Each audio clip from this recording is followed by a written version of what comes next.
Hello. In this edition of Training Talk, I'd like to discuss with you the importance of including stretching in your training programs. Stretching is the practice of passively lengthening a muscle and holding or sustaining an extended muscle length for 30 to 60 seconds. The benefit of stretching, particularly after high-intensity anaerobic workouts or sessions of repetitive movements such as cycling or running, or static movements as in sitting at the computer for a prolonged period of time, is that it helps to maintain or improve a muscle's functional length, range of motion, and flexibility. From a muscle physiology perspective, regular controlled lengthening of the muscle disrupts the myosin-actin cross-bridge pull and allows the removal of oxidative metabolism byproducts which contribute to the onset of muscle tightness and the soreness following a workout. To discuss this in greater detail, it is the cross-bridge and pull of myosin and actin, the active filaments of the sarcomere, that produce a muscle contraction. The greater the number of myofilament connections, and the faster and harder they pull, the stronger the muscle contraction and the greater force you exert on the field of play. High-intensity training leads to the formation of many cross-bridges and high concentrations of the oxidative byproduct lactate, which, if not removed, combine to produce a short muscle length and muscle tightness.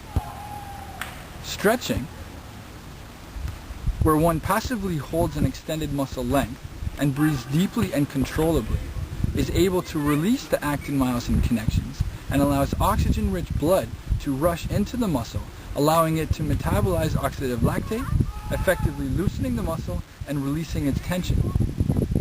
The accumulation of muscle tension or tightness is directly and indirectly related to muscle injury, specifically injury at the myotendinous junction. Tight muscles lose their elasticity and ability to sustain rapid forceful contractions.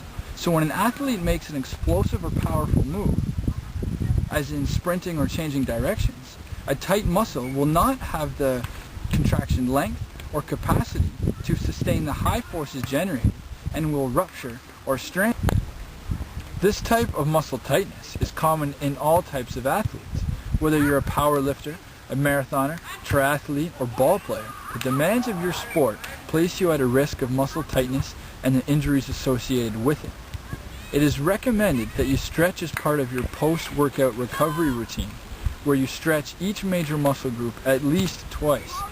This will help increase your muscles' flexibility and their associated limb segments' range of motion, so that when you're on the field, you'll be able to generate faster, more powerful, and explosive movements than your competition, with less risk of injury.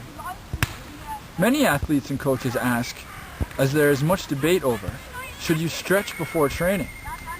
Much research, most involving counter movement and squat jump performance following stretching or no stretching, has been dedicated to this question.